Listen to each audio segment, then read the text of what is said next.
ओम ओम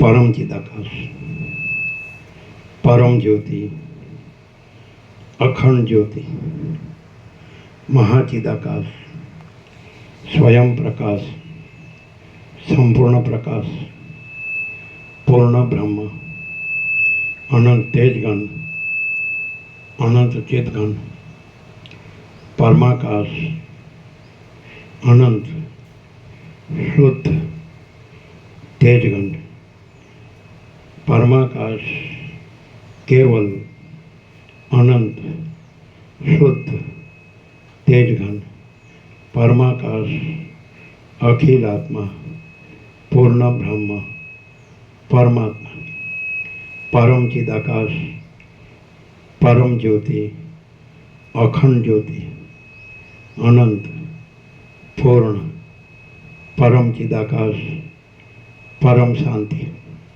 स्वयं सिद्ध, स्वयं प्रकाश, स्वयं पूर्ण, स्वस्वरूप, यही सब कुछ है, इसके सिवा कुछ नहीं है। शून्य बस अनंत कोटि महाकल्पो है ही नहीं। महाचिदाकाश, स्वयं प्रकाश, संपूर्ण प्रकाश, महाचिदाकाश ज्योति, अनंत, अखंड, अभेद, महाचिदाकाश ज्योति, महातत्व, महासामान्य, महाचिदाकाश, स्वसंवेद्य, सहज निर्विकल्प, महाचिदाकाश, परम कैवल्य, परम शांति, परम चिदाकाश, अनंत, पूर्ण, निरपेक्ष, सत, अनंत, संपूर्ण, अपरिचित, निर्भ्रांत, निरपेक्ष। वशिष्ठ राम उपशम प्रकरण राउंड 43मो राउंड।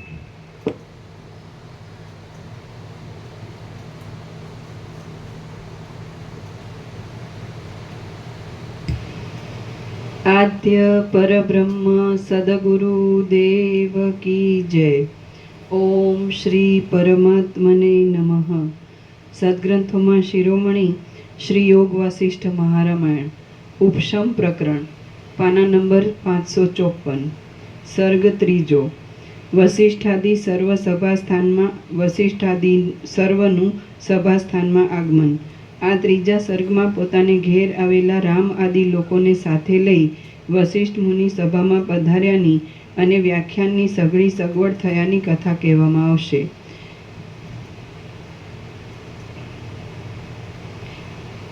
પાના નંબર 553 છેલ્લી લાઈન।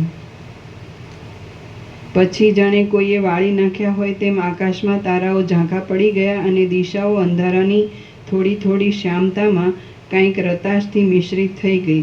ત્યારે જેમ કમળ પદ્માકરમાંથી ઉઠે તેમ ચંદ્ર સરખા મુખવાળા રામચંદ્રજી પ્રભાતકાળના વાદળાઓના શબ્દની સાથે શયનમાંથી ઉઠ્યા। હવે પ્રાતઃકાળમાં કરવાના સ્નાન વિધિને તથા સંધ્યાવંદન આદિ વિધિને પૂર્ણ કરી તે ભાઈઓની સાથે તથા થોડાક પરિવારની સાથે વસિષ્ઠ મુનિને ઘેર પધાર્યા। ત્યાં બ્રહ્મના નિધિધ્યાસન રૂપ સમાધિ ધરીને એકાંતમાં બેઠેલા વસિષ્ઠ મુનિને જોઈને રામચંદ્રજી માથું નમાવીને દૂરથી જ તેમને પગે લાગ્યા।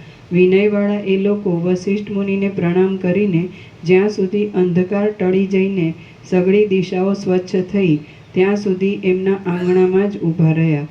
પછી જેમ દેવતાઓ બ્રહ્મલોકમાં આવે તેમ બીજા રાજાઓ, રાજકુમારો, ઋષિઓ અને બ્રાહ્મણો પણ વસિષ્ઠ મુનિને ઘેર આવ્યા। ત્યાં ઘણા માણસોથી વ્યાપ્ત થયેલું તથા હાથીઓની, ઘોડાઓની અને રથોની ભીડવાળું વસિષ્ઠ મુનિનું ઘર રાજદ્વાર જેવું શોભવા લાગ્યું। પછી મહાત્મા વસિષ્ઠ મુનિએ જરાવારમાં સમાધિ છોડી દીધી અને વિનય આદિ આચારથી તેમજ પ્રિય વચનો આદિ ઉપચારથી તે લોકોને માન આપ્યું। પછી બ્રહ્મા જેમ કમળ ઉપર બિરાજે તેમ શ્રીમાન વસિષ્ઠ મુનિ વિશ્વામિત્રની સાથે રથમાં બિરાજ્યા અને બીજા મુનિઓ તેમની પાછળ ચાલ્યા હવે જેમ સઘળા દેવતાઓથી વીંટાયેલા બ્રહ્મા ઇન્દ્રને ઘેર પધારે, તેમ મોટા સૈન્યથી વીંટાયેલા મુનિ દશરથ રાજાને ઘેર પધાર્યા. જેમ હંસોના ટોળાથી વીંટાયેલો રાજહંસ કમલિનીમાં પ્રવેશ કરે, તેમ લોકોથી વીંટાયેલા વસિષ્ઠ મુનિએ નમ્ર માણસોવાળી દશરથ રાજાની રમણીય સભામાં પ્રવેશ કર્યો. ત્યારે મહાવીર દશરથ રાજ તરત સિંહાસન ઉપરથી ઉઠીને 3 પગલાં તેમની સામે આવ્યા. પછી દશરથ આદિ રાજાઓ, વસિષ્ઠ આદિ મુનિઓ, ઋષિઓ, બ્રાહ્મણો, સુમંત્ર આદિ મંત્રીઓ, સૌમ્ય આદિ વિદ્વાનો, રામ આદિ રાજકુમારો, શુભ આદિ મંત્રીપુત્રો, પ્રતિનિધિ આદિ રાજ્યના માણસો, સુહોત્ર આદિ શેઠિયાઓ, માલવ આદિ રાજ્યના સેવકો અને બીજા પણ કેટલાક સદગૃહસ્થો સભામાં યોગ્ય રીતે બેઠા. આમ સર્વ લોકો પોતપોતાના આસનો પર બેઠા અને તે સઘળાઓની દ્રષ્ટિઓ વસિષ્ઠ મુનિના મુખ ઉપર લાગી. હવે સભાનો કોલાહલ શાંત થઈ ગયો. બંદીજનો ચૂપ થઈ ગયા. રાત્રે આરામ મળવા આદિની પરસ્પરને પૂછવાની સઘળી વાતો પૂછાઈ રહી અને સઘળી સભા નિશ્ચળ થઈ ગઈ. ત્યાં પવનની સુંદર લહેરો ચાલવા લાગી અને પવનને લીધે કમળોના ગર્ભોમાંથી નીકળતા પરાગો ઉડી ઉડીને લોકોએ પહેરેલી મોતીની માળાઓની ઉપર પડવા લાગ્યા. ત્યારે ચારે બાજુ ગોઠવવામાં આવેલા પુષ્પોના મોટા મોટા હિંડોળાઓમાંથી ભારે સુગંધ લઈને મીઠો મીઠો પવન વાવા લાગ્યો. ત્યાં પુષ્પોથી બિછાવેલી ભૂમિકાઓના કોમળ ઝરૂખાઓમાં રાખેલા પલંગો ઉપર બેસીને સઘળી રાણીઓ જોવા લાગી. જાળિયામાં આવેલા સૂર્યના કિરણોના પ્રતિબિંબોથી ચપળ થતા નેત્રોવાળી, રત્નોના પ્રકાશો પડવાથી કોમળ રીતે પીંગળા લાગતા શરીરોવાળી અને ધોળા ચામરને ધારણ કરનારી ચપળ સ્ત્રીઓ ત્યાં કાંઈ પણ ચપળતા નહીં કરતા ગુપચૂપ થઈને ઊભી રહી. મોતીઓના પ્રતિબિંબિત થયેલા સૂર્યના રાતા કિરણોથી આંગણામાં બિછાવેલો પુષ્પોનો સમૂહ પણ રંગાઈ ગયો હતો. આથી ભમરાઓ તેને ભ્રાંતિથી પ્રભાતકાળના તડકાના બિંબરૂપ સમજતા હતા અને તેના ઉપર આવતા નહોતા. જેમ આકાશમાં કાળા વાદળાઓ ભમે, તેમ તે ભમરાઓ ઉપરને ઉપર ભમવા લાગ્યા. પુણ્યોના પ્રભાવને લીધે વસિષ્ઠ મુનિના મુખથી જે ઉપદેશ સાંભળવામાં આવ્યો હતો તેનો હૃદયમાં વિસ્તાર થતાં સઘળા સજ્જન સભાસદોના મન આશ્ચર્યથી છલકાઈ ગયા અને તેઓ પરસ્પરમાં ઘણા ઘણા ગુણોવાળી, કોમળ પદોવાળી તેમજ કોમળ અક્ષરોવાળી મધુર મધુર વાતો કરવા લાગ્યા. દિશાઓમાંથી, નગરમાંથી, આકાશમાંથી અને વનોમાંથી આવતા સિદ્ધ લોકો, વિદ્યાધર લોકો, આર્ય લોકો, મુનિઓ અને બ્રાહ્મણો વસિષ્ઠ મુનિને મૂંગા મૂંગા પ્રણામ કરીને કાંઈ પણ શબ્દ નહીં કરતા સભામાં પેસવા લાગ્યા. સભામાં આવીને જે મહાત્માઓની સાથે સંભાષણ અવશ્ય કરવું જોઈએ તેમની સાથે પણ લોકો અત્યંત મંદ સ્વરથી વાતચીત કરવા લાગ્યા. પવને પોતે જ કમળોના ગોટાઓ ઉઘાડી નાખ્યા હતા અને તેમાંથી નીકળતા ભ્રમરો, મકરંદો તથા પરાગોના રંગે કરીને તે કંઈક પીળો થઈ ગયો હતો. એ પવન પોતાના સ્પર્શથી ચંદરવા આદિમાં બાંધેલી નાની નાની ઘંટાઓને બજાવવા લાગ્યો. એટલે તે ઘંટાઓના રણકારાઓથી મેળીઓમાં થતા પ્રભાત સમયના ગાયનો બંધ પડી ગયા. ચંદનના સુગંધી ચૂર્ણથી તથા પુષ્પોના ચપળ પરાગોથી મિશ્રિત થયેલા અગરુના અને તગરના ધૂપનો ધુમાડો ચંદરવામાં બાંધેલા કમળોના મંદ મંદ સુગંધોની સાથે જ્યારે રસ ભરેલા પુષ્પોની મોટી મોટી સુગંધી માળાઓવાળા સભાના આકાશ ભાગમાં ચાલવા લાગ્યો, ત્યારે તેની કાળાશથી જુદા નહીં દેખાતા ભ્રમરો કેવળ પોતાના ગુંજારવથી જ ઓળખાવા લાગ્યા. શ્રી યોગ વાસિષ્ઠ મહારામાયણમાં ઉપશમ પ્રકરણનો સભા સંસ્થાન વર્ણન નામનો સર્ગ 3 સમાપ્ત. સર્ગ 4. દશરથ રાજાએ વસિષ્ઠ ઋષિના વાક્યોની પ્રશંસા કરી. આ ચોથા સર્ગમાં રાજાએ વસિષ્ઠના વાક્યોની પ્રશંસા કર્યાના અને વસિષ્ઠના કહેવાથી રામે પોતાના જ્ઞાનનો અનુવાદ કરવાની કથા કહેવામાં આવશે. વાલ્મીકી બોલ્યા, આ સમયમાં દશરથ રાજાએ મેઘના નાદ જેવી ગંભીર વાણીથી મુનિવર વસિષ્ઠને આ પ્રમાણે વિશ્વાસ ભરેલા પદોથી શોભતું વચન કહ્યું. હે ભગવાન, ગઈકાલના વ્યાખ્યાનની રચનાથી આપને થયેલો પરિશ્રમ આપના શરીરમાં તપથી થયેલી કૃશતા કરતાંય વધારે હતો તે તો મટી ગયો છે ને. ગઈકાલે આપે પરમ આનંદ આપનારા જે પવિત્ર વચનો કહ્યા હતા તે વડે અમને અમૃતનો વરસાદ થયાના જેવો સંતોષ મળ્યો છે. જેમ નિર્મળતાવાળા ચંદ્રના અમૃતમય કિરણો અંધકારને દૂર કરીને બહાર શીતળતા આપે છે, તેમ મહાત્માઓની નિર્મળતાવાળી અમૃતમય વાણીઓ અજ્ઞાનને દૂર કરીને મનમાં શીતળતા આપે છે. જેમ નિર્મળતાવાળા ચંદ્રના અમૃતમય કિરણો અંધકારને દૂર કરીને શીતળતા આપે છે, તેમ મહાત્માઓની નિર્મળતાવાળી વાણી અમૃતમય વાણીઓ અજ્ઞાનને દૂર કરીને મનમાં શીતળતા આપે છે. બ્રહ્મ તત્વના વિચારથી ભરેલી મહાત્માઓની સુંદર વાણીઓ મોહને અત્યંત હરી લે છે અને અપૂર્વ આનંદ આપે છે. બ્રહ્મ તત્વના વિચારથી ભરેલી મહાત્માઓની સુંદર વાણીઓ મોહને અત્યંત હરી લે છે અને અપૂર્વ આનંદ આપે છે. સુજનરૂપી ઉત્તમ વૃક્ષ છે, તેમાંથી આત્મતત્વરૂપી રત્નનો પ્રકાશ કરવામાં મુખ્ય દિવીરૂપ અને રસમય સ્વરૂપવાળી યુક્તિરૂપ લતા ઉદય પામે છે, તેને સઘળા લોકોએ વંદન કરવું યોગ્ય છે. જેમ ચંદ્રના કિરણો અંધકારના સમૂહને દૂર કરી નાખે છે, તેમ સજ્જનોના સુંદર વચનો શારીરિક અને માનસિક એવા સઘળા દોષોને દૂર કરી નાખે છે. હે મુનિ, જેમ શરદ ઋતુમાં કાળા વાદળાઓ પાતળા પડી જાય છે, તેમ આપના વચનોથી અમારા તૃષ્ણા તથા લોભ આદિ સાંસારિક બંધનો પાતળા પડી ગયા છે. જેમ જન્માંત લોકો પણ સિદ્ધરસરૂપ અંજન મળવાથી દ્રષ્ટિ પામીને સુવર્ણને જોવા લાગે છે, તેમ જન્મના અજ્ઞાની અમે પણ આપના ઉપદેશરૂપી અંજન મળવાથી જ્ઞાન દ્રષ્ટિ પામીને નિર્દોષ આત્માને જોવા લાગ્યા છીએ. જેમ જન્માંધ લોકો પણ સિદ્ધરસરૂપ અંજન મળવાથી દ્રષ્ટિ પામીને સુવર્ણને જોવા લાગે છે, તેમ જન્મના અજ્ઞાની અમે પણ આપના ઉપદેશરૂપી અંજન મળવાથી જ્ઞાન દ્રષ્ટિ પામીને નિર્દોષ આત્માને જોવા લાગ્યા છીએ. અમારા હૃદયરૂપી આકાશમાં સંસારની વાસનારૂપી વૃષ્ટિનું જે ઝાકળ હતું, તે આપની વાણીરૂપી શરદ ઋતુ પ્રાપ્ત થવાને લીધે પાતળું પડવા લાગ્યું હોય એમ જણાય છે. હે મુનિ, આપના જેવા મહાત્માઓની વાણીઓથી જેવો આનંદ મળે તેવો કલ્પવૃક્ષની મંજરીઓથી કે અમૃતના સમુદ્રની લહેરોથી પણ મળે નહીં. હે મુનિ, આપના જેવા મહાત્માઓની વાણીઓથી જેવો આનંદ મળે તેવો કલ્પવૃક્ષની મંજરીઓથી કે અમૃતના સમુદ્રની લહેરોથી પણ મળે નહીં. હે રામ, જે દિવસ મહાત્માઓની સેવામાં જાય તે દિવસ પ્રકાશવાળો છે. હે રામ, જે દિવસ મહાત્માઓની સેવામાં જાય તે દિવસ પ્રકાશવાળો છે. બીજા સઘળા દિવસોને અંધકારથી જ ઘેરાયેલા સમજવા. બીજા સઘળા દિવસોને અંધકારથી જ ઘેરાયેલા સમજવા. હે કમળપત્ર સરખા નેત્રોવાળા રામ, હવે તું પ્રસન્ન થઈને બિરાજેલા આ વસિષ્ઠ મુનિને સંપૂર્ણ રીતે ચાલતો વિષય પૂછ.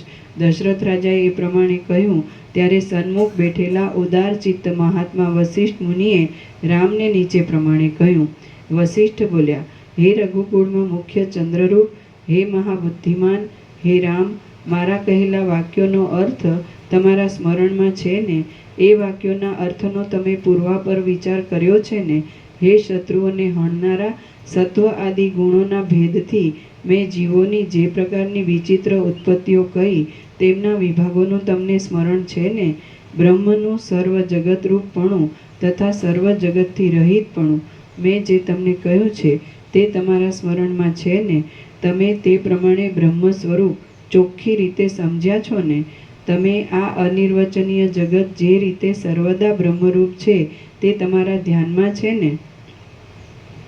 હે સારા ઉપદેશોના મુખ્ય પાત્રરૂપ રામ, આ જગત જે પ્રકારે સર્વ શક્તિઓવાળા પરમાત્મામાંથી ઉત્પન્ન થયું છે તે પ્રકાર પણ મેં કહ્યો છે, તેનું તમને સ્મરણ છે ને? હે ઉત્તમ બુદ્ધિવાળા, અવિદ્યાનું વિસ્તીર્ણ રૂપ સંખ્યાથી અંત વગરનું છે, બ્રહ્મના એક દેશમાં રહેલું છે અને જ્ઞાનના બળથી નષ્ટ થઈ જાય એવું છે. તે વિશે મેં તમને જે કહ્યું છે તેનું તમને સંપૂર્ણ રીતે સ્મરણ છે કે? જીવ કાંઈ કોઈ બીજો પદાર્થ નથી, પણ જે ચિત્ત છે તે જ જીવ છે. એ વિષય લક્ષણ આદિના વિચારથી મેં પ્રતિપાદિત કરેલો છે, તેનું તમને સારી રીતે સ્મરણ છે ને? હે રામ, ગઈકાલના વિચારનો સઘળો વાક્યાર્થ તમે રાત્રે વિચાર્યો છે અને હૃદયમાં રાખ્યો છે ને? ઉપદેશ જો વારંવાર વિચારવામાં આવે અને હૃદયમાં સારી પેઠે સ્થાપવામાં આવે તો જ ઉત્તમ ફળ આપે છે. ઉપદેશ જો વારંવાર વિચારવામાં આવે અને હૃદયમાં સારી પેઠે સ્થાપવામાં આવે તો જ ઉત્તમ ફળ આપે છે. જે પુરુષ અનાદરથી ઉપદેશના અર્થને મનમાં ધારણ કરે નહીં, તેને તે ઉપદેશ કાંઈ પણ ફળ આપતો નથી. જે પુરુષ અનાદરથી ઉપદેશના અર્થને મનમાં ધારણ કરે નહીં, તેને તે ઉપદેશ કાંઈ પણ ફળ આપતો નથી. હે રામ, જેમ તમે મોટા હૃદયવાળા હોવાથી મોતીઓને કંઠમાં રાખવાને યોગ્ય છો, તેમ તમે શુદ્ધિ આપનારા મારા સ્પષ્ટ વચનોને પણ હૃદયમાં રાખવાને યોગ્ય છો. વાલ્મીકી બોલ્યા. એ પ્રમાણે બ્રહ્માના પુત્ર મહાત્મા વશિષ્ઠ મુનિએ બોલવાનો અવસર આપ્યો એટલે રામચંદ્રજી તેમને નીચે પ્રમાણે કહેવા લાગ્યા. રામ બોલ્યા, હે સઘળા ધર્મોને જાણનારા મહાત્મા મુનિ, હું વિસ્તીર્ણ બુદ્ધિવાળો થઈને આપના વચનોના અભિપ્રાયને સમજ્યો એ આપનો જ પ્રભાવ છે. આપ જે કહો છો તે સઘળું તે પ્રમાણે જ છે. આપના કહેવામાં કાંઈ પણ ફેરફાર નથી. મેં નિદ્રાનો ત્યાગ કરીને આપના વાક્યોના અભિપ્રાયનું હૃદયમાં ચિંતવન કર્યું છે. હે મહારાજ, ગઈકાલે આપ સૂર્યે સંસારરૂપી અંધકારનો નાશ કરવાને માટે વાણીરૂપી કિરણોનું જે મંડળ ફેલાવ્યું હતું, તેથી બહુ આનંદ થયો છે. હે મહારાજ, ગઈકાલે આપ સૂર્યે સંસારરૂપી અંધકારનો નાશ કરવાને માટે વાણીરૂપી કિરણોનું જે મંડળ ફેલાવ્યું હતું, તેથી બહુ આનંદ થયો છે. હે ઉદાર મનવાળા, રત્નના સમૂહની પેઠે અનુક્રમથી ગોઠવાયેલું અને તેથી અત્યંત પ્રિય લાગે એવું આપનું ગઈકાલનું સઘળું પવિત્ર ભાષણ મેં હૃદયમાં બરાબર રાખ્યું છે. આપનો ઉપદેશ પરિણામે સુખ આપનાર છે, મનને ગમે એવો છે, પવિત્ર છે અને વર્તમાન કાળમાં પણ આનંદના સાધનરૂપ છે. કયા પુરુષો તેને માથે ન ચડાવે? સિદ્ધ લોકો પણ આપના ઉપદેશને માથે ચડાવે છે. જેમ શરદ ઋતુમાં વરસાદના ઝાકળને તોડી નાખતા દિવસો નિર્મળ થાય છે, તેમ આપની કૃપાથી સંસારરૂપી આવરણને તોડી નાખતા અમે નિર્મળ થયા છીએ. આપનો પવિત્ર ઉપદેશ શ્રવણના કાળમાં પણ મધુર આરંભવાળો છે, મધ્યકાળમાં એટલે મનનના તથા નિધિધ્યાસનના કાળમાં પણ શાંતિ આદિ સુખને વધારનારો છે અને અંતે પણ મોક્ષ ફળને આપનારો છે. આપના વચનરૂપી કલ્પવૃક્ષનું પુષ્પ વિકાસ પામેલું છે, સ્વચ્છ છે, કદી પણ કરમાય નહીં એવું છે અને સારા નરસા સર્વ લોકોને આનંદ આપે એવું છે. આપના વચનરૂપી કલ્પવૃક્ષનું પુષ્પ વિકાસ પામેલું છે, સ્વચ્છ છે, કદી પણ કરમાય નહીં એવું છે અને સારા નરસા સર્વ લોકોને આનંદ આપે એવું છે. તે અમને સર્વદા ઉત્તમ ફળ આપજો. હે સઘળા શાસ્ત્રોના વિચારમાં વિચક્ષણ, હે સદાચારોરૂપી પવિત્ર જળોના મુખ્ય સમુદ્રરૂપ, હે મોટા મોટા ઉત્તમ નિયમોને પાળનારા, હે વશિષ્ઠ મુનિ, હવે પાપોના સમૂહનો નાશ કરનારી ઉપદેશની વાણીને આપ અત્યંત ફેલાવો. ખૂબ ઉપદેશ કરવાનો આરંભ કરો. શ્રી યોગ વાસિષ્ઠ મહારામાયણમાં ઉપશમ પ્રકરણનો રાઘવ પ્રશ્ન નામનો સર્ગ ચોથો સમાપ્ત. સર્ગ પાંચમો. મનોમય જગતની સ્થિતિને શાંત કરવાનો ક્રમ. આ પાંચમા સર્ગમાં અવિવેકથી જ વૃદ્ધિ પામેલી મનોમય જગતની સ્થિતિને ઉપશાંત કરવાનો ક્રમ સારી રીતે કહેવામાં આવશે. વશિષ્ઠ બોલ્યા, હે સુંદરવર રામ, ઉત્તમ સિદ્ધાંતોથી રમણીય લાગે એવું અને મુક્તિ આપનારું આ ઉપશમ પ્રકરણ હું કહું છું, તે તમે એકાગ્ર ચિત્તથી સાંભળો. હે રામ, જેમ સારા થાંભલાઓથી માંડવો ટકી રહે છે, તેમ રજોગુણી અને તમોગુણી જીવોથી જ આ સંસારરૂપી લાંબી માયા ટકી રહી છે. સાત્વિક જન્મવાળા અને ઉત્તમ ગુણોવાળા તમારા જેવા ધીર પુરુષો તો જેમ સર્પો જૂની કાંચળીને છોડી દે છે, તેમ આ અનાદિકાળની માયાને લીલા માત્રમાં છોડી દે છે.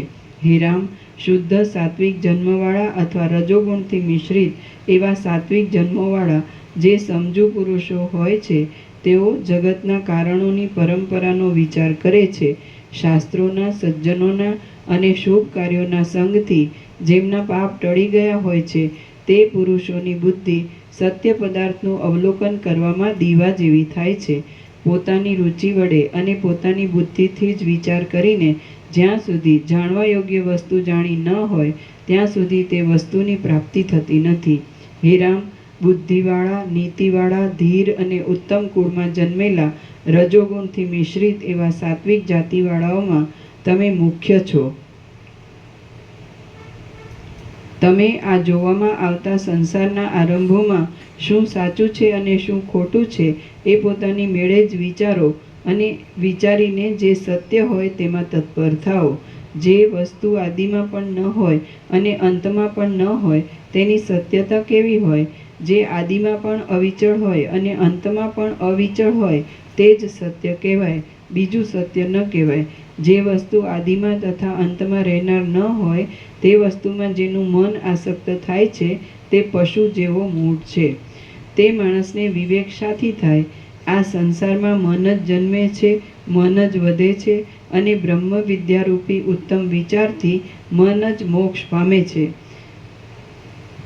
રામ બોલ્યા, હે બ્રહ્મન, આ જગતમાં મન જ સંસારી છે અને જરાનું તથા મરણનું પાત્ર પણ એ જ છે એ મારા જાણવામાં આવ્યું છે. હવે એ મનનો ઉદ્ધાર કરવાનો જે ઉપાય હોય તે મને કહો. જેમ સૂર્ય બહારના અંધારાનો નાશ કરે છે તેમ આપ જ રઘુવંશીઓના હૃદયના અંધારાનો નાશ કરતા આવ્યા છો. વશિષ્ઠ બોલ્યા, હે રામ, પ્રથમ તો શાસ્ત્રથી, ઉત્તમ વૈરાગ્યથી અને સજ્જનોના સંગથી મનને પવિત્ર કરો. મન જ્યારે અભિમાનથી રહિત થઈને વૈરાગ્યને પ્રાપ્ત થાય છે ત્યારે શાસ્ત્રના રહસ્યના જ્ઞાનથી તથા બ્રહ્મ તત્વના અનુભવથી પણ સારી પેઠે સમજાવવામાં સમર્થ એવા ગુરુઓને શરણે જવું. ગુરુએ બતાવેલા માર્ગથી સગુણ ઈશ્વરનું ધ્યાન તથા પૂજન આદિ કરીને પુરુષ અનુક્રમે પરમ પાવન પદને પ્રાપ્ત થાય છે. જેમ પૂર્ણિમાને દિવસે સઘળું આકાશ ચંદ્રના શીતળ તેજથી પૂર્ણ થયેલું જોવામાં આવે છે, તેમ મન વડે નિર્મળ વિચાર કરવામાં આવે તો સઘળું જગત આત્માથી જ ભરપૂર જોવામાં આવે છે. જેમ પૂર્ણિમાને દિવસે સઘળું આકાશ ચંદ્રના શીતળ તેજથી પૂર્ણ થયેલું જોવામાં આવે છે, તેમ મન વડે નિર્મળ વિચાર કરવામાં આવે તો સઘળું જગત આત્માથી જ ભરપૂર જોવામાં આવે છે. માણસ જ્યાં સુધી ચિત્તરૂપી વહાણ વડે વિચારરૂપી તટમાં વિશ્રાંતિ પામે નહીં ત્યાં સુધી તે સંસારરૂપી મહાસાગરમાં ખડની પેઠે તણાતો જાય છે. જેમ નીચા પ્રવાહવાળું નિર્મળ પાણી સઘળી રેતીને દૂર કરી નાખે છે, તેમ વિચારથી સત્ય વસ્તુને જાણનારા પુરુષની બુદ્ધિ સઘળા માનસિક દુઃખોને દૂર કરી નાખે છે. સોનું અને ભસ્મ મિશ્રિત થઈ ગયેલા હોય છે, તેમાં આ સોનું છે અને આ ભસ્મ છે એવું જ્ઞાન શોધન કરનારા સોનીને જ પ્રાપ્ત થાય છે, પણ બીજાને તે પ્રાપ્ત થતું નથી. તે જ પ્રમાણે દેહ અને આત્મા મિશ્રિત થઈ ગયેલા છે, તેમાં આ આત્મા છે અને આ દેહ છે એવું જ્ઞાન વિવેચન કરનારા વિચક્ષણ પુરુષને જ પ્રાપ્ત થાય છે, પણ બીજાને પ્રાપ્ત થતું નથી. આ જીવ દેહાદિકના પરિચ્છેદવાળો જણાય છે. તેનું લાંબા કાળના વિચારથી વિવેચન કરીને મનમાં ખરું સ્વરૂપ સમજવામાં આવે તો જે જીવ છે તે જ ચોખ્ખી રીતે પરબ્રહ્મ થઈ રહે છે. આ જીવ દેહાદિકના પરિચ્છેદવાળો જણાય છે. તેનું લાંબા કાળના વિચારથી વિવેચન કરીને મનમાં ખરું સ્વરૂપ સમજવામાં આવે તો જે જીવ છે તે જ ચોખ્ખી રીતે પરબ્રહ્મ થઈ રહે છે. તો પછી મોહનો અવસર જ ક્યાંથી રહે? જ્યાં સુધી તત્વ અનુભવવામાં ન આવ્યું હોય ત્યાં સુધી મન મોહવાળું રહે તો ભલે રહે, પણ જ્યારે તત્વ અનુભવવામાં આવે ત્યારે મોહ લેશ માત્ર પણ રહેતો નથી, એ વાત નિસંશય છે. હે શ્રોતાજનો, આત્માને ન જાણ્યો હોય ત્યાં સુધી જ તમને દુઃખ છે અને તેને જાણ્યા પછીથી અનંત સુખ અને પરમ શાંતિ જ છે એમ તમે સમજો. હે શ્રોતાજનો, આત્માને ન જાણ્યો હોય ત્યાં સુધી જ તમને દુઃખ છે અને તેને જાણ્યા પછીથી અનંત સુખ અને પરમ શાંતિ જ છે એમ તમે સમજો. તમારો આત્મા આ ક્ષણભંગુર દેહની સાથે મિશ્રિત જેવો થઈ ગયો છે. તેને તમે દેહથી જુદો પાડીને સ્વસ્થ થાઓ, વિલંબ કરો નહીં. જેમ સોનું કાદવમાં પડ્યું હોય તે છતાં પણ તેને કાદવનો કાંઈ સંબંધ નથી, તે પ્રમાણે નિર્મળ આત્મા દેહમાં રહ્યો હોય તે છતાં પણ તેને દેહનો જરા પણ સંબંધ નથી. જેમ કમળના આધારરૂપ જળ અને કમળની ઉપર રહેલું જળ એ બંને ઉપાધિથી જ જુદા જોવામાં આવે છે, પણ વાસ્તવિક રીતે જુદા નથી, તે પ્રમાણે બ્રહ્મ અને જીવ એ બંને ઉપાધિથી જ જુદા જણાય છે, પણ વાસ્તવિક રીતે જુદા નથી. મારું કોઈ સાંભળતું નથી. પણ હું ઊંચા હાથ કરીને પોકારું છું કે આત્માના વિચારને ભૂલી ગયેલું મૂઢ મન જ્યાં સુધી દુષ્ટ વાસનાઓરૂપી કાદવથી ભરેલા ખાડામાં કાચબાની પેઠે પડ્યું રહેશે અને ઇન્દ્રિયોથી ભોગવવાના વિષયોમાં અત્યંત આસક્ત રહેશે, ત્યાં સુધી સંસારરૂપી અંધારું ચંદ્રથી, અગ્નિથી કે બારે સૂર્યોથી પણ જરાય ભેદાવાનું નથી. મારું કોઈ સાંભળતું નથી, પણ હું ઊંચા હાથ કરીને પોકારું છું કે આત્માના વિચારને ભૂલી ગયેલું મૂઢ મન જ્યાં સુધી દુષ્ટ વાસનાઓરૂપી કાદવથી ભરેલા ખાડામાં કાચબાની પેઠે પડ્યું રહેશે અને ઇન્દ્રિયોથી ભોગવવાના વિષયોમાં અત્યંત આસક્ત રહેશે, ત્યાં સુધી સંસારરૂપી અંધારું ચંદ્રથી, અગ્નિથી કે બારે સૂર્યોથી પણ જરાય ભેદાવાનું નથી. મન જાગ્રત થઈને પોતાની ખરી સ્થિતિનું વિવેચન કરવા લાગે તો જેમ સૂર્યનો ઉદય થતાં રાત્રિનું અંધારું નષ્ટ થઈ જાય છે, તેમ હૃદયનું અંધારું નષ્ટ થઈ જાય છે. મન જાગ્રત થઈને પોતાની ખરી સ્થિતિનું વિવેચન કરવા લાગે તો જેમ સૂર્યનો ઉદય થતાં રાત્રિનું અંધારું નષ્ટ થઈ જાય છે, તેમ હૃદયનું અંધારું નષ્ટ થઈ જાય છે. દેહાદિકના અધ્યાસરૂપ શયનમાં સૂતેલા મનને ઉત્તમ બોધને માટે નિત્ય જાગ્રત કરવું જોઈએ, જેથી સંસારનું ભેદન થઈ જાય. સંસાર અત્યંત દુઃખ દેનારો છે. જેમ ચોતરફ રહેલી રજથી આકાશ લેપાતું નથી અને ચોતરફ રહેલા જળથી કમળ લેપાતું નથી, તેમ ચોતરફ રહેલા દેહોથી આત્મા લેપાતો નથી. જેમ કાદવ આદિ પદાર્થો સોનાની સાથે સંબંધ પામ્યા છતાં પણ જુદા જ રહે છે અને સોના રૂપે પરિણામ પામતા નથી, તેમ જડ દેહ આત્માની સાથે સંબંધ પામ્યા છતાં પણ જુદો જ રહે છે અને આત્મા રૂપે પરિણામ પામતો નથી. સુખ દુઃખોનો અનુભવ કરનાર આત્મા છે એમ સમજવું એ તો મૂઢપણું જ છે. જેમ આકાશમાં બિંદુના જેવું આકારપણું કે શ્યામપણું છે જ નહીં, તેમ આત્મામાં સુખ દુઃખાદિકનો સંબંધ છે જ નહીં. સુખ તથા દુઃખ દેહને પણ નથી અને સર્વથી ન્યારા આત્માને પણ નથી, પરંતુ અજ્ઞાનને જ છે. જો અજ્ઞાન નાશ પામે તો સુખ કે દુઃખ કોઈને નથી. હે રામ, કોઈને કાંઈ સુખ પણ નથી અને કોઈને કાંઈ દુઃખ પણ નથી. સઘળું આત્માના જ વિવર્ત રૂપ છે અને અધિષ્ઠાન રૂપે શાંત છે તથા અનંત છે એમ જુઓ. આ જે વિસ્તીર્ણ સૃષ્ટિઓના દેખાવો જોવામાં આવે છે, તેઓ જેમ પાણીમાં તરંગો રહે છે તેમ આત્મામાં રહ્યા છે. જેમ અડધી આંખો મીચી સૂર્યની સામે જોઈ રહેતા આકાશમાં ભ્રાંતિથી પીછો દેખાય છે, તેમ આકાશમાં તે ભ્રાંતિથી જ પ્રતીત થાય છે, તેમ આત્મામાં તે ભ્રાંતિથી જ પ્રતીત થાય છે. જેમ મણિ પોતે પણ વ્યાપાર નહીં કરતા પોતાની તેજોમય કાંતિઓને ફેલાવે છે, તેમ આ આત્મા પોતે કાંઈ પણ વ્યાપાર નહીં કરતા જ સૃષ્ટિઓને ફેલાવે છે. હે સુબુદ્ધિવાળા રામ, જેમ રજ્જુ અને સર્પ એક પણ નથી અને જુદા પણ નથી, પરંતુ તેમનામાં સર્પ ખોટો જ છે, તેમ આત્મા અને જગત એક પણ નથી અને જુદા પણ નથી, પરંતુ તેમનામાં જગત ખોટું જ છે. આ જગત કેવળ આભાસ માત્ર જ છે. તે હમણાં અજ્ઞાનના કાળમાં જ આવા આડંબરવાળું જોવામાં આવે છે. આ સઘળું જગત બ્રહ્મ જ છે અને જે બ્રહ્મ છે તે જ વિસ્તીર્ણ જગત રૂપે દેખાય છે. માટે હું જુદો છું અને જગત જુદું છે એવી ભ્રાંતિને તમે છોડી દો.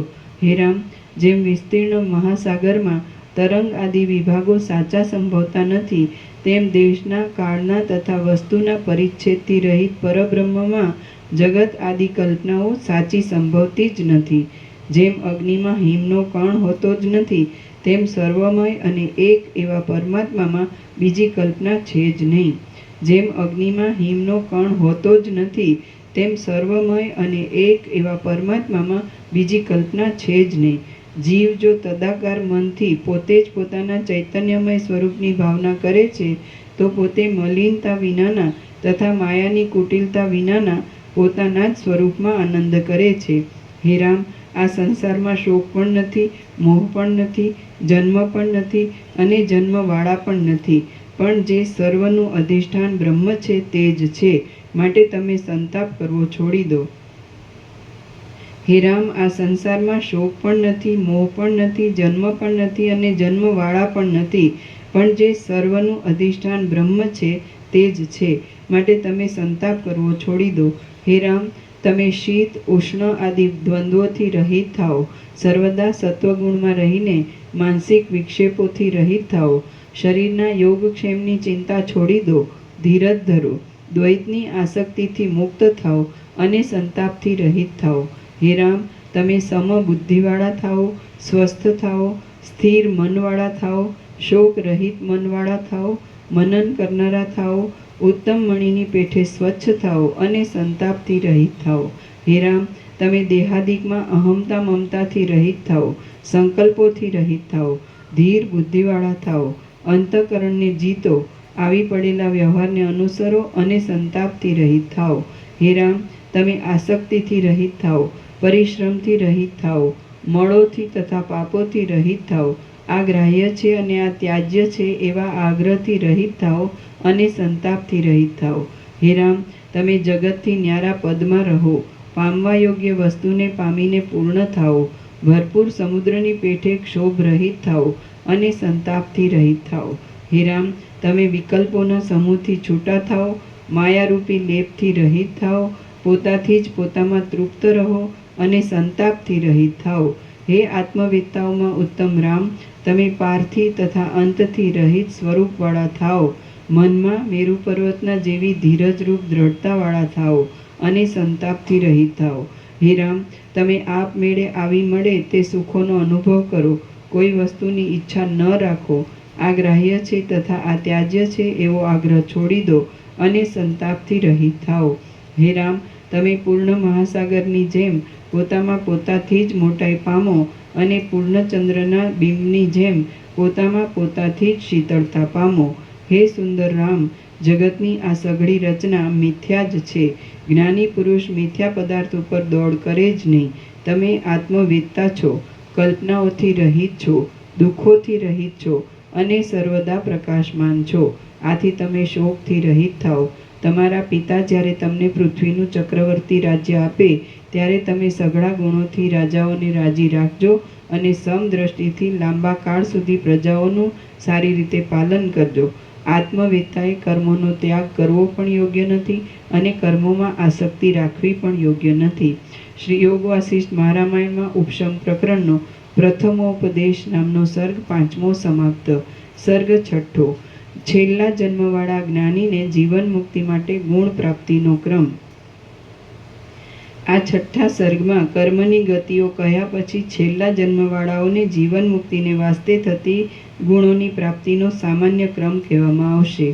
વસિષ્ઠ બોલ્યા, હે રામ, આ સઘળા વ્યવહારને હું કરતો નથી, પણ મારા સામીપ્ય માત્રથી તે ચાલ્યા કરે છે. એવી રીતે કર્તાપણાના અભિમાનથી રહિત થઈને જે પુરુષ વ્યવહારમાં પ્રવર્તે છે તે પુરુષ મુક્ત જ છે એમ મારો નિશ્ચય છે. વસિષ્ઠ બોલ્યા, હે રામ, આ સઘળા વ્યવહારને હું કરતો નથી, પણ મારા સામીપ્ય માત્રથી તે ચાલ્યા કરે છે.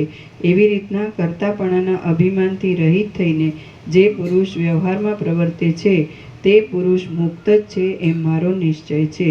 જે પુરુષો જ્ઞાનને યોગ્ય મનુષ્યના અવતારને પ્રાપ્ત થઈને અમે કરતા છીએ એવો આગ્રહ રાખીને કર્મો કરે છે તેઓ સ્વર્ગમાંથી નરકમાં જાય છે અને નરકમાંથી પાછા સ્વર્ગમાં જાય છે. કેટલાયક પુરુષો સત્કર્મો નહીં કરતા નિષિદ્ધ કર્મોમાં જ તત્પર રહે છે. તેઓ એક નરકમાંથી બીજા નરકને, એક દુઃખમાંથી બીજા દુઃખને અને એક ભયમાંથી બીજા ભયને પ્રાપ્ત થયા કરે છે. પોતાની વાસનાઓ રૂપી તંતુઓથી બંધાયેલા કેટલાયક જીવો અનુક્રમે દુષ્ટ કર્મોના ફળ ભોગવતા ભોગવતા પશુ પક્ષીની યોનિમાં અવતરેલા હોય છે. તેઓ પશુ પક્ષીના અવતારમાંથી સ્થાવરના અવતારને અને સ્થાવરના અવતારમાંથી પાછા પશુ પક્ષીના અવતારને પ્રાપ્ત થાય છે. મનના સાક્ષીનો વિચાર કરનાર કેટલાય ભાગ્યશાળી આત્મવેત્તા પુરુષો તો તૃષ્ણારૂપી બેડીને તોડી નાખીને પરમ કૈવલ્યરૂપ પદને પ્રાપ્ત થાય છે.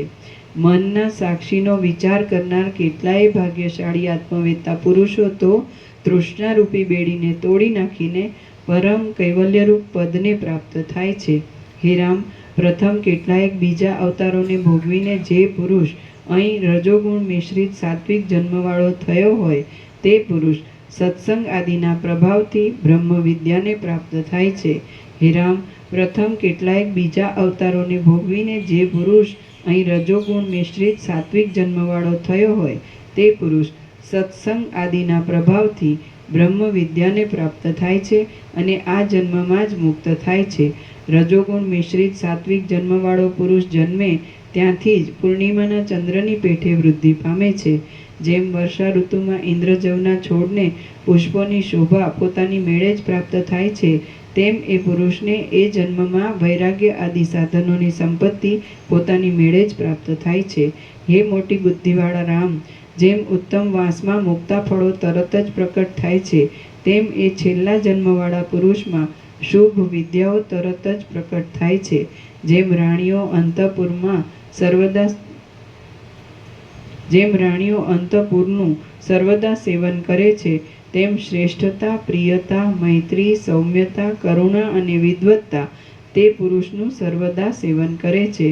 તેમ શ્રેષ્ઠતા, પ્રિયતા, મૈત્રી, સૌમ્યતા, કરુણા અને વિદ્વત્તા તે પુરુષનું સર્વદા સેવન કરે છે. જે પુરુષ વ્યવહાર સંબંધી સઘળા કાર્યોને કરવા છતાં તે કાર્યોનું ફળ સારી રીતે પ્રાપ્ત થાય અથવા નષ્ટ થઈ જાય તો પણ સમબુદ્ધિવાળો રહે, તેથી હર્ષ કે શોક ન પામે, તો તે પુરુષમાં જેમ દિવસમાં અંધકાર નાશ પામે છે, તેમ સઘળા સુખ દુઃખાદિક નાશ પામે છે. જેમ શરદ ઋતુમાં વાદળાઓ શુદ્ધપણાને પ્રાપ્ત થાય છે, તેમ તેના શ્રદ્ધા આદિ ગુણો શુદ્ધપણાને પ્રાપ્ત થાય છે. જેમ વનમાં વનના મૃગો મધુર શબ્દવાળી વાંસળીને ઈચ્છે છે, તેમ સંસારમાં સર્વ લોકો ઉત્તમ આચારવાળા તે મધુર પુરુષને ઈચ્છે છે. જેમ વનમાં વનના મૃગો મધુર શબ્દવાળી વાંસળીને ઈચ્છે છે, તેમ સંસારમાં સર્વ લોકો ઉત્તમ આચારવાળા તે મધુર પુરુષને ઈચ્છે છે. જેમ બગલીઓ મેઘને તરત જ અનુસરે છે, તેમ છેલ્લા જન્મવાળા એ પુરુષને ઉપર કહેલા ગુણોની શોભાઓ તરત જ અનુસરે છે. ગુણોથી પૂર્ણ થયેલો એ પુરુષ પછી ગુરુને જ અનુસરે છે અને તે ગુરુ તેને વિવેકના ઉપાયોનો ઉપદેશ કરીને મનન કરવામાં જોડે છે. એ પુરુષ વિચારથી તથા વૈરાગ્યથી સંપન્ન થયેલા પોતાના સદ્ગુણી ચિત્તથી નિર્વિઘ્ન રીતે પરમાત્માને તથા પોતાને એક રૂપ દેખે છે. એ પુરુષ વિચારથી તથા વૈરાગ્યથી સંપન્ન થયેલા પોતાના સદ્ગુણી ચિત્તથી નિર્વિઘ્ન રીતે પરમાત્માને તથા પોતાને એક રૂપ દેખે છે. એ પુરુષ વિચારથી સુંદર થયેલા શાંત ચિત્ત વડે અનુભવને અર્થે પ્રથમ મનની અંદર મનન કરે છે. છેલ્લા જન્મવાળા મહાત્મા પુરુષો તૃષ્ણાઓથી રહિત થયેલા મનરૂપી મૃગને પ્રથમ તે મનરૂપી મૃગ જે રીતે નિર્ગુણ બ્રહ્માકાર થઈ જાય તે રીતે સમજાવે છે. એ પુરુષો જીવન મુક્તના પ્રખ્યાત લક્ષણોવાળા સદ્ગુરુઓનું યત્નપૂર્વક સેવન કરે છે. નિર્મળ બુદ્ધિ વડે ચિત્તની અંદર રત્નની પેઠે પ્રકાશતા જીવના સ્વરૂપની લાંબા કાળ સુધી પરીક્ષા કરે છે. તે જીવનું સ્વરૂપ સાક્ષાત પરબ્રહ્મ જ છે એવો અપરોક્ષ અનુભવ કરે છે. તે જીવનું સ્વરૂપ સાક્ષાત પરબ્રહ્મ જ છે એવો અપરોક્ષ અનુભવ કરે છે અને પોતાના સ્થાનમાં બેઠા બેઠા જ પરમ પુરુષાર્થરૂપ સર્વોત્તમ ગતિને પ્રાપ્ત થાય છે અને પોતાના સ્થાનમાં બેઠા બેઠા જ પરમ પુરુષાર્થરૂપ સર્વોત્તમ ગતિને પ્રાપ્ત થાય છે. કૌંસમાં એમને ઉપાસક લોકોની જેમ પરલોકમાં જવું પડતું નથી. કૌંસ પૂરો.